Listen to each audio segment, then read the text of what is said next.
ಮಿತ್ರರೇ ನಮಸ್ಕಾರ. ಮಿತ್ರರೇ, ದೆಹಲಿಯಲ್ಲಿ ಬಿಜೆಪಿ ಅಭೂತಪೂರ್ವ ಗೆಲುವನ್ನು ಸಾಧಿಸಿ ಅಧಿಕಾರವನ್ನು ಹಿಡಿತಾ ಇದೆ.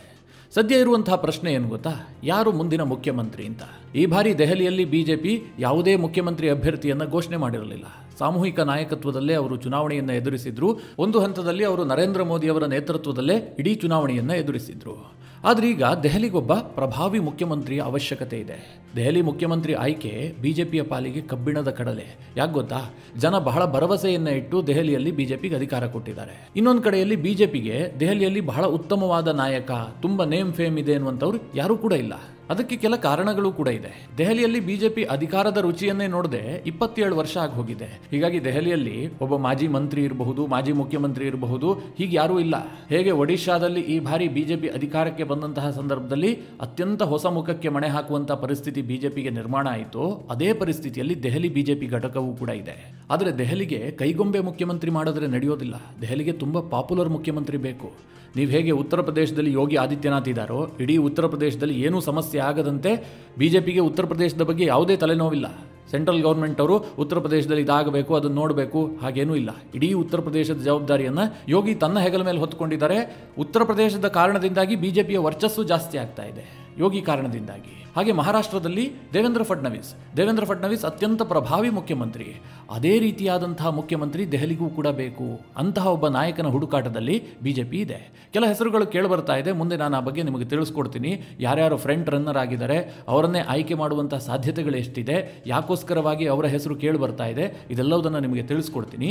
ಅದಕ್ಕೂ ಮುಂಚೆ ಮಿತ್ರರೇ, ದೆಹಲಿಗೆ ಅತ್ಯಂತ ಪ್ರಭಾವಿಯಾದಂತಹ ಮುಖ್ಯಮಂತ್ರಿ ಯಾಕೆ ಬೇಕು, ದೆಹಲಿಯಲ್ಲಿ ಬಿಜೆಪಿಗಿರುವಂತಹ ದೊಡ್ಡ ದೊಡ್ಡ ಚಾಲೆಂಜಸ್ಗಳೇನು, ಇದರ ಬಗ್ಗೆ ಸ್ವಲ್ಪ ನಿಮಗೆ ಡೀಟೇಲ್ ಆಗಿ ತಿಳಿಸ್ಕೊಡ್ತೀನಿ. ಆನಂತರ ಮುಖ್ಯಮಂತ್ರಿ ಅಭ್ಯರ್ಥಿಗಳ ವಿಚಾರಕ್ಕೆ ಬರೋಣ. ಮೊದಲನೇದಾಗಿ ಮಿತ್ರರೇ, ದೆಹಲಿ ಇದೆಯಲ್ಲ, ಕಂಪ್ಲೀಟ್ ಆಗಿ ನಗರ ಪ್ರದೇಶವನ್ನು ಒಳಗೊಂಡಂತಹ ಒಂದು ರಾಜ್ಯ. ಅದು ಪೂರ್ಣ ಪ್ರಮಾಣದ ರಾಜ್ಯ ಅಲ್ಲ, ಕೇಂದ್ರಾಡಳಿತದ ಪ್ರದೇಶ. ಒಟ್ಟು ದೆಹಲಿಯ ವಿಸ್ತೀರ್ಣ ಇರುವಂತಹದ್ದು 1483 ಸ್ಕ್ವೇರ್ ಕಿಲೋಮೀಟರ್. ಅದರಲ್ಲಿ 369 ಸ್ಕ್ವೇರ್ ಕಿಲೋಮೀಟರ್ ಗ್ರಾಮೀಣ ಪ್ರದೇಶ, 1113 ಸ್ಕ್ವೇರ್ ಕಿಲೋಮೀಟರ್ ನಗರ ಪ್ರದೇಶ. ದೆಹಲಿ ಭಾರತದ ಅತ್ಯಂತ ದೊಡ್ಡ ನಗರ, ಅತಿ ಹೆಚ್ಚು ಜನಸಾಂದ್ರತೆಯನ್ನು ಹೊಂದಿರುವಂತಹ ನಗರ, ಹೆಚ್ಚಾಗಿ ವಲಸಿಗರೇ ಬಂದು ಸೇರ್ಕೊಂಡಿರುವಂತಹ ನಗರವೂ ಕೂಡ ಹೌದು. ಹೀಗಾಗಿ ದೆಹಲಿಯಲ್ಲಿ ಅನೇಕ ಸಮಸ್ಯೆಗಳಿದ್ದಾವೆ. ಮುಖ್ಯವಾಗಿ ದೆಹಲಿಯನ್ನು ಬಾಧಿಸ್ತಾ ಇರುವಂತಹ ಸಮಸ್ಯೆಗಳೇನು ಕೇಳಿದ್ರೆ ಪೊಲ್ಯೂಷನ್. ಪ್ರತಿ ವರ್ಷವೂ ಕೂಡ ಈ ವಿಚಾರ ಜಾಗತಿಕವಾಗಿ ಸದ್ದು ಮಾಡುತ್ತೆ. ನನಗನ್ಸುತ್ತೆ ದೆಹಲಿಯ ಪಾಲಿಗೆ ಇದೊಂದು ದೊಡ್ಡ ಸಮಸ್ಯೆ. ನನ್ನ ಅನೇಕ ಸ್ನೇಹಿತರು ದೆಹಲಿಯಲ್ಲಿ ವಾಸ ಮಾಡ್ತಾರೆ. ಅವ್ರು ಹೇಳ್ತಾರೆ, ನೀವೆಲ್ಲ ಪುಣ್ಯವಂತರು, ಬೆಂಗಳೂರಿನಲ್ಲಿ ವಾಸ ಮಾಡ್ತಾ ಇದ್ದೀರಿ. ಅವ್ರಿಗೆ ಬೆಂಗಳೂರಿಗೆ ಬಂದ್ರೆ ಒಂಥರ ಸ್ವರ್ಗ ನೋಡಿದಾಗ ಆಗುತ್ತೆ. ಯಾಕೆಂದ್ರೆ ದೆಹಲಿಯಲ್ಲಿ ಆ ರೀತಿಯ ಪರಿಸ್ಥಿತಿ ಇದೆ. ಒಂದು 100 ಜನ ವಾಸ ಮಾಡ್ತಾರೆ ಅಂತಂದ್ರೆ ಅದರಲ್ಲಿ 15ರಿಂದ 20 ಮಂದಿಗೆ ಶ್ವಾಸಕೋಶ ಸಂಬಂಧಪಟ್ಟಂತಹ ಕಾಯಿಲೆಗಳಿರುತ್ತೆ. ಹೀಗಾಗಿ ಮುಂದೆ ಬರುವಂತಹ ಸರ್ಕಾರಕ್ಕೆ ಇದು ದೊಡ್ಡ ಚಾಲೆಂಜ್. ದೆಹಲಿಯನ್ನ ವಾಯು ಮಾಲಿನ್ಯದಿಂದ ಮುಕ್ತಗೊಳಿಸಬೇಕು. ದೆಹಲಿಯ ಏರ್ ಕ್ವಾಲಿಟಿ ಇಂಡೆಕ್ಸ್ ಅನ್ನು ಸುಧಾರಿಸುವಂತಹದ್ದು ಅತಿ ದೊಡ್ಡ ಸವಾಲಿನ ಕೆಲಸ ಆಗಿದೆ. ಇನ್ನೊಂದು ಮಿತ್ರರೇ, ಯಮುನಾ ಶುದ್ಧೀಕರಣ. ಈ ಹಿಂದೆ ಕೇಜ್ರಿವಾಲ್ ಹಲವು ಬಾರಿ ಹೇಳಿದ್ರು, ನಾನು ಬಂದ್ರೆ ಯಮುನಾ ನದಿಯನ್ನ ಶುದ್ಧ ಮಾಡಿಬಿಡ್ತೀನಿ.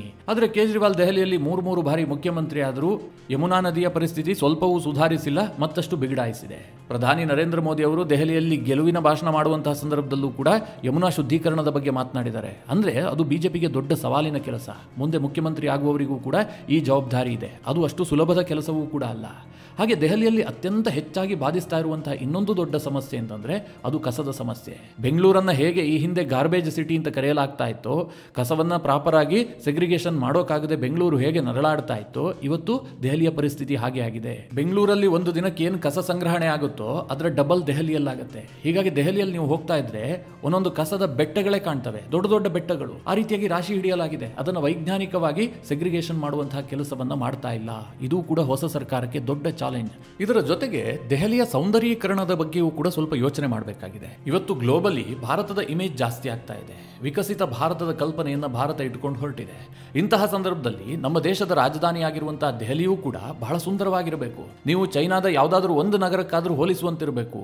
ಯುರೋಪ್ ಇಲ್ಲ ಅಮೆರಿಕದ ಯಾವುದಾದ್ರೂ ಒಂದು ನಗರಕ್ಕೆ ಹೋಲಿಸುವಂತಹ ರೀತಿಯಲ್ಲಿ ದೆಹಲಿ ಅಭಿವೃದ್ಧಿಗೊಳ್ಳಬೇಕಾಗಿದೆ.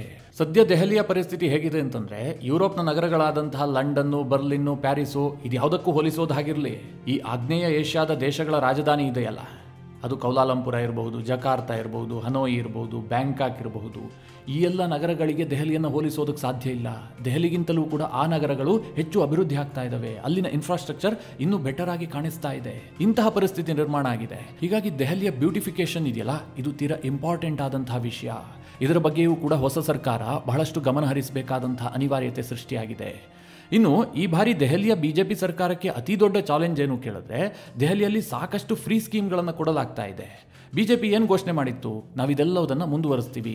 ಆಮ್ ಆದ್ಮಿ ಪಕ್ಷ ಈಗಾಗಲೇ ಫ್ರೀ ವಿದ್ಯುತ್ತನ್ನು ಕೊಡ್ತಾ ಇದೆ, ಉಚಿತ ನೀರನ್ನು ಕೊಡ್ತಾ ಇದೆ, ಮಹಿಳೆಯರಿಗೆ ಬಸ್ನಲ್ಲಿ ಉಚಿತ ಪ್ರಯಾಣಕ್ಕೆ ಅವಕಾಶವನ್ನು ಕೊಡಲಾಗಿದೆ. ಇದೆಲ್ಲವುದನ್ನು ನಾವು ಹಾಗೆ ಮುಂದುವರಿಸ್ಕೊಂಡು ಹೋಗ್ತೀವಿ. ಹಿರಿಯ ನಾಗರಿಕರಿಗೆ ಆಮ್ ಆದ್ಮಿ ಪಕ್ಷ ಯಾವ ರೀತಿಯಾಗಿ ಗೌರವಧನವನ್ನು ಕೊಡ್ತಾ ಇತ್ತೋ ಅದನ್ನು ಹಾಗೆ ಮುಂದುವರಿಸ್ತೀವಿ. ಜೊತೆಗೆ ನಾವು ಮಹಿಳೆಯರಿಗೆ ಪ್ರತಿ ತಿಂಗಳು 2,500 ರೂಪಾಯಿ ಕೊಡ್ತೀವಿ ಅಂತ ಬಿಜೆಪಿಯವರು ಘೋಷಣೆ ಮಾಡಿದ್ರು. ಇದೆಲ್ಲವುದನ್ನು ಫುಲ್ಫಿಲ್ ಮಾಡುವಂತಹ ಜವಾಬ್ದಾರಿ ಹೊಸ ಸರ್ಕಾರಕ್ಕಿರುತ್ತೆ, ಹೊಸದಾಗಿ ಆಯ್ಕೆಯಾಗುವಂತಹ ಮುಖ್ಯಮಂತ್ರಿಗಳಿಗಿರುತ್ತೆ. ಇದೇ ಕಾರಣದಿಂದ ದೆಹಲಿಯಲ್ಲಿ ಅತ್ಯಂತ ಪ್ರಭಾವಿ ವ್ಯಕ್ತಿಗೆ ಮುಖ್ಯಮಂತ್ರಿ ಪದವಿಯನ್ನು ಕೊಡಬೇಕು. ನೀವು ಯಾರೋ ಹೆಸರೇ ಗೊತ್ತಿಲ್ಲದಂತಹ ವ್ಯಕ್ತಿಯನ್ನು ತಂದು ಮುಖ್ಯಮಂತ್ರಿ ಮಾಡ್ತೀನಿ, ನಾನು ಹೇಳಿದ್ದನ್ನು ನಡೆಸ್ಕೊಂಡು ಹೋದರೆ ಸಾಕು ಅಂತ ಹೇಳುವಂತಹ ವ್ಯಕ್ತಿಗೆ ಅಧಿಕಾರವನ್ನು ಕೊಡೋದಕ್ಕೆ ಸಾಧ್ಯ ಇಲ್ಲ. ಇದೇ ಕಾರಣದಿಂದ ಈಗ ದೆಹಲಿಯಲ್ಲಿ ಯಾರು ಮುಖ್ಯಮಂತ್ರಿ ಆಗ್ತಾರೆ ಅನ್ನೋದ್ರ ಬಗ್ಗೆ ಸಾಕಷ್ಟು ಕುತೂಹಲವೂ ಕೂಡ ಮೂಡಿದೆ. ಬಿಜೆಪಿಯವರು ಈ ಬಾರಿಯ ಚುನಾವಣೆಯಲ್ಲಿ ಮುಖ್ಯಮಂತ್ರಿ ಅಭ್ಯರ್ಥಿಯನ್ನು ಘೋಷಣೆ ಮಾಡಿರಲಿಲ್ಲ. ಅನೇಕ ಊಹಾಪೋಹಗಳು ಹರಿದಾಡ್ತಾ ಇದ್ವು. ಆಮ್ ಆದ್ಮಿ ಪಕ್ಷದವರು ಹೇಳ್ತಾ ಇದ್ರು ರಮೇಶ್ ಬಿದೂರಿಯೇ ಈ ಬಾರಿ ಮುಖ್ಯಮಂತ್ರಿ ಅಭ್ಯರ್ಥಿ ಅಂತ. ಆದರೆ ಅವರು ಕಲ್ಕಾಜಿ ಕ್ಷೇತ್ರದಲ್ಲಿ ಆತಿಶಿ ವಿರುದ್ಧ ಸೋತೋಗಿದ್ದಾರೆ. ಹೀಗಾಗಿ ರಮೇಶ್ ಬಿದೂರಿ ಅವರು ಮುಖ್ಯಮಂತ್ರಿ ರೇಸ್ನಿಂದ ಕಂಪ್ಲೀಟ್ ಆಗಿ ಹೊರಗೆ ಬಿದ್ದಿದ್ದಾರೆ ಅಂತ ನನಗಂತೂ ಅನಿಸ್ತಾ ಇದೆ. ಹಾಗಾದ್ರೆ ಯಾರಾಗಬಹುದು ದೆಹಲಿಯ ಮುಖ್ಯಮಂತ್ರಿ? ಯಾರ್ಯಾರ ಹೆಸರು ಕೇಳಬರ್ತಾ ಇದೆ ನೋಡೋದಾದ್ರೆ, ಅತಿ ಮುಖ್ಯವಾಗಿ ಹೆಚ್ಚು ಸದ್ದು ಮಾಡುತ್ತಿರುವ ಹೆಸರು ಪರವೇಶ್ ವರ್ಮಾ. ದೆಹಲಿಯಲ್ಲಿ ಬಿಜೆಪಿ ಗೆಲುವು ಸಾಧಿಸುತ್ತಿದ್ದಂತೆ ಪರವೇಶ್ ವರ್ಮಾ ಅವರ ಹೆಸರು ಓಡಾಡೋದಕ್ಕೆ ಶುರುವಾಯಿತು. ಇದಕ್ಕೊಂದು ಕಾರಣ ಇದೆ. ದೆಹಲಿಯಲ್ಲಿ ಆಮ್ ಆದ್ಮಿ ಪಕ್ಷ ಮಾತ್ರ ಸೋತೋಗಿಲ್ಲ, ಅದರ ಅತ್ಯಂತ ಪ್ರಮುಖ ನಾಯಕನಾದಂತಹ ಅರವಿಂದ್ ಕೇಜ್ರಿವಾಲ್ ಕೂಡ ಸೋತೋಗಿದ್ದಾರೆ. ಅವರನ್ನು ಸೋಲಿಸಿದ್ಯಾರು? ಇದೇ ಪರವೇಶ್ ವರ್ಮಾ. ನವದೆಹಲಿ ಕ್ಷೇತ್ರದಲ್ಲಿ ಅರವಿಂದ್ ಕೇಜ್ರಿವಾಲ್ ವಿರುದ್ಧ ಪರವೇಶ್ ವರ್ಮಾರನ್ನ ಬಿಜೆಪಿ ಕಣಕ್ಕಿಳಿಸಿತ್ತು. ಬಿಜೆಪಿಯ ಈ ತಂತ್ರಗಾರಿಕೆ ಈಗ ಕೈಗೂಡಿದೆ. ಪರವೇಶ್ ವರ್ಮಾ ಗೆದ್ದು ಬೀಗಿದ್ದಾರೆ, ಅರವಿಂದ್ ಕೇಜ್ರಿವಾಲ್ಗೆ ಸೋಲಾಗಿದೆ. ಹೀಗಾಗಿ ಸಹಜವಾಗಿ ಪರವೇಶ್ ವರ್ಮಾ ಅವರ ಹೆಸರು ಮುಖ್ಯಮಂತ್ರಿ ರೇಸ್ನಲ್ಲಿ ಕೇಳಿಬರ್ತಾ ಇದೆ. ಕೇವಲ ಇವರು ಅರವಿಂದ್ ಕೇಜ್ರಿವಾಲ್ ಅವರನ್ನ ಸೋಲಿಸಿದ್ದಾರೆ ಅನ್ನುವ ಕಾರಣಕ್ಕೋಸ್ಕರವಾಗಿ ಇವರನ್ನ ಮುಖ್ಯಮಂತ್ರಿ ಅಭ್ಯರ್ಥಿ ಅಂತ ಬಿಂಬಿಸಲಾಗ್ತಾ ಇಲ್ಲ. ಇದರ ಆಚೆಗೂ ಕೆಲವೊಂದಷ್ಟು ಕಾರಣಗಳಿದೆ. ಅದೇನು ಕೇಳಿದ್ರೆ, ಇವರು 2014 ಮತ್ತು 2019ರಲ್ಲಿ ದೆಹಲಿಯ ಸಂಸದರಾಗಿದ್ದರು. ಪಶ್ಚಿಮ ದೆಹಲಿಯಿಂದ ಸತತವಾಗಿ ಆಯ್ಕೆಯಾಗಿ ಬರ್ತಾ ಇದ್ರು. 2024ರಲ್ಲಿ ಇವರಿಗೆ ಟಿಕೆಟ್ ಕೊಟ್ಟಿರಲಿಲ್ಲ. ಅದಕ್ಕೂ ಮುಖ್ಯವಾಗಿ ಇವರು ಮಾಜಿ ಸಿಎಂ ಆದಂತಹ ಸಾಹಿಬ್ ಸಿಂಗ್ ಅವರ ಪುತ್ರ. ಸಾಹಿಬ್ ಸಿಂಗ್ ದೆಹಲಿಯಲ್ಲಿ 1.5 ವರ್ಷ ಮುಖ್ಯಮಂತ್ರಿ ಆಗಿದ್ರು. ಅವರ ಪುತ್ರರೇ ಈ ಪರವೇಶ್ ವರ್ಮಾ. ಇದರ ಜೊತೆಗೆ ಈ ಪರವೇಶ್ ವರ್ಮಾ ಜಾಟ್ ಸಮುದಾಯವನ್ನು ಪ್ರತಿನಿಧಿಸ್ತಾರೆ. ನಿಮಗೆಲ್ಲ ಗೊತ್ತು, ಹರಿಯಾಣ, ದೆಹಲಿಯಲ್ಲಿ ಜಾಟ್ ಸಮುದಾಯ ತುಂಬಾ ಪ್ರಭಾವಿ ಸಮುದಾಯ. ಉತ್ತರ ಪ್ರದೇಶದಲ್ಲೂ ಕೂಡ ಇದೆ ಈ ಸಮುದಾಯ.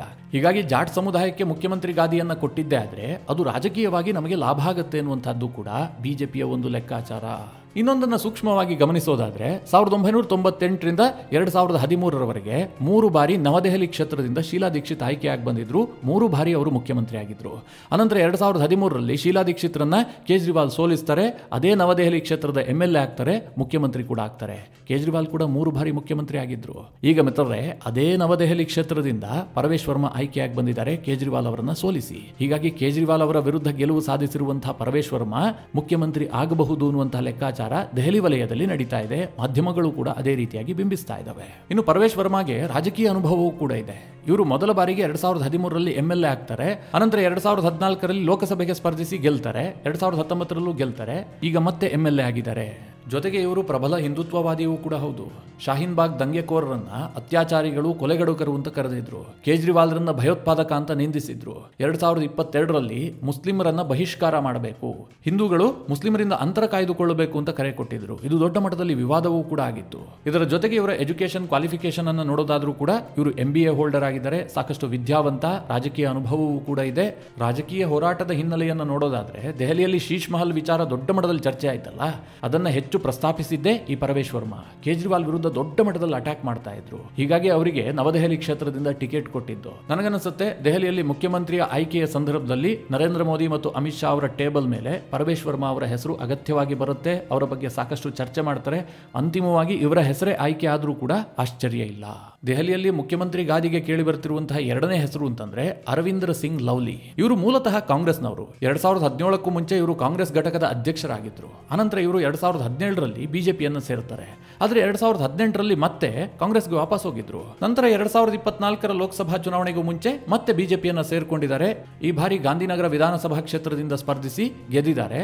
ಇವರು ಕೂಡ ಮುಖ್ಯಮಂತ್ರಿ ಅಭ್ಯರ್ಥಿ ಅಂತ ಹೇಳಲಾಗ್ತಾ ಇದೆ. ಆದ್ರೆ ಇವರು ಕಾಂಗ್ರೆಸ್ನ ಹಿನ್ನೆಲೆಯನ್ನ ಹೊಂದಿದ್ದಾರೆ. ಒಮ್ಮೆ ಬಿಜೆಪಿಗೆ ಬಂದು ಮತ್ತೆ ವಾಪಸ್ ಹೋಗಿ ಮತ್ತೆ ಬಂದಿದ್ದಾರೆ.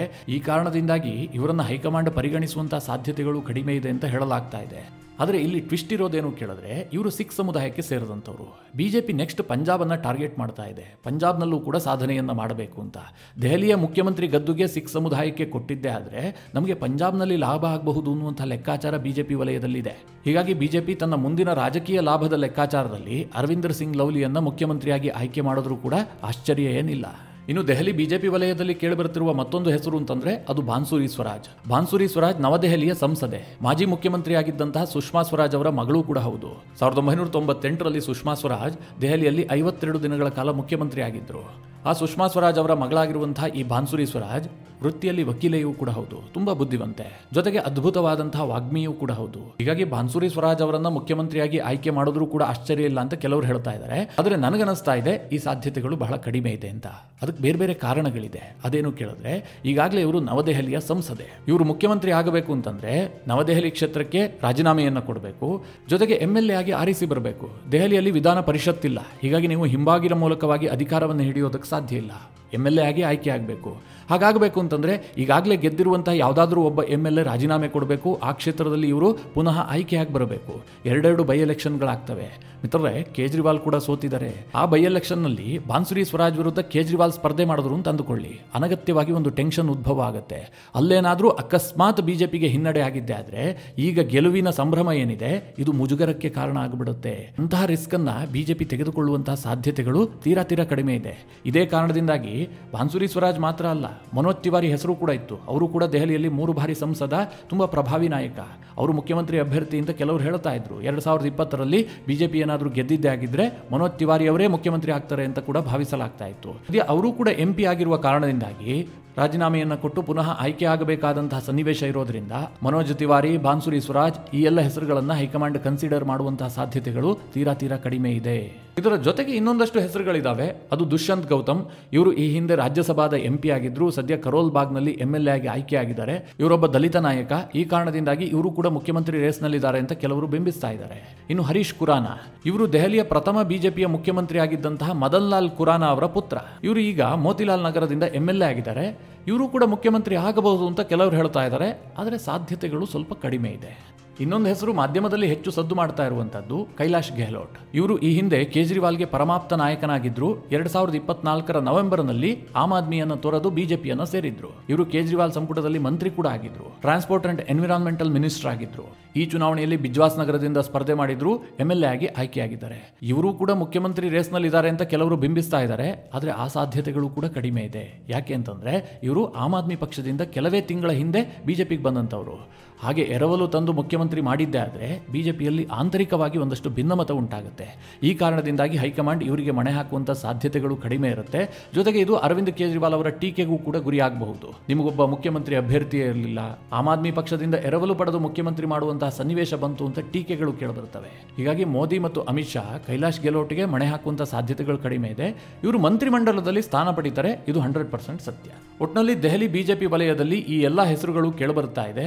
ಆದರೆ 100ಕ್ಕೆ 75 ಭಾಗ ಪರಮೇಶ್ ವರ್ಮಾ ಮುಖ್ಯಮಂತ್ರಿಯಾಗಿ ಆಯ್ಕೆಯಾಗುವಂತಹ ಸಾಧ್ಯತೆಗಳು ಜಾಸ್ತಿ ಇದೆ. ಆದರೆ ಬಿಜೆಪಿಯಲ್ಲಿ ಒಂದು ಅಚ್ಚರಿ ಕೊಡುವಂತಹ ಸಂಪ್ರದಾಯ ಇದೆಯಲ್ಲ, ನರೇಂದ್ರ ಮೋದಿ ಮತ್ತು ಅಮಿತ್ ಶಾ ಕೊನೆಯ ಗಳಿಗೆಯಲ್ಲಿ ಯಾರನ್ನ ಬೇಕಾದರೂ ಮುಖ್ಯಮಂತ್ರಿಯಾಗಿ ಘೋಷಣೆ ಮಾಡಿಬಿಡಬಹುದು. ಅಂತಹದೊಂದು ಅನುಮಾನ ಬಿಜೆಪಿ ವಲಯದಲ್ಲೂ ಕೂಡ ಇದೆ.